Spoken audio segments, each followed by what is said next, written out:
వచ్చే ఎన్నికల్లో 100 సీట్లు కొట్టడం ఖాయమని సీఎం రేవంత్ రెడ్డి గారు అంటున్నారు. 100 సీట్లు గ్యారంటీ. అది కాంగ్రెస్కి కాదు, బీఆర్ఎస్కి. డైరెక్ట్గా మీడియా పైనే అటాక్ చేసేస్తుంది. పేరుకు మీడియా లైసెన్స్ తీసుకున్న ఇవి స్లాటర్ హౌజెస్. రేపు అధికారంలోకి వస్తే ఈ పోకడ ఇలాగే ఉంటే ఇది ఇట్లే కొనసాగితే మా పద్ధతిలో ఉంటుంది ట్రీట్మెంట్. వచ్చే ఎలక్షన్ నాటికి మళ్ళీ టీడీపీ ఇక్కడ బలోపేతం అవుతున్నట్టు మంచి సంతోషం మాకు. తప్పకుండా కాంగ్రెస్ పార్టీ సీఎంని మోడీ గారు, చంద్రబాబు నాయుడు గారు నడిపిస్తారు. మోడీ చంద్రబాబుల ఏజెంట్ రేవంత్, అందులో సందేహమే లేదు. కేసీఆర్ గారికి ప్రతిపక్ష హోదా ఇస్తే అసెంబ్లీకి రాకుండా చెప్పుల దొంగ స్థాయిలోని నువ్వు కేసీఆర్ గురించి మాట్లాడితే కేసీఆర్ రమ్మను మాట్లాడతా అంటే ఏం రావాలి ఇక్కడికి.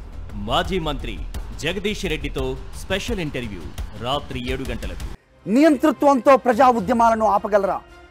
బెదిరింపులతో ప్రజా గొంతుకను నొక్కగలరా? తెలుగువారి మనస్సాక్షి సాక్షి టీవీ ప్రసారాల కోసం వెంటనే మీ లోకల్ ఆపరేటర్ను సంప్రదించండి.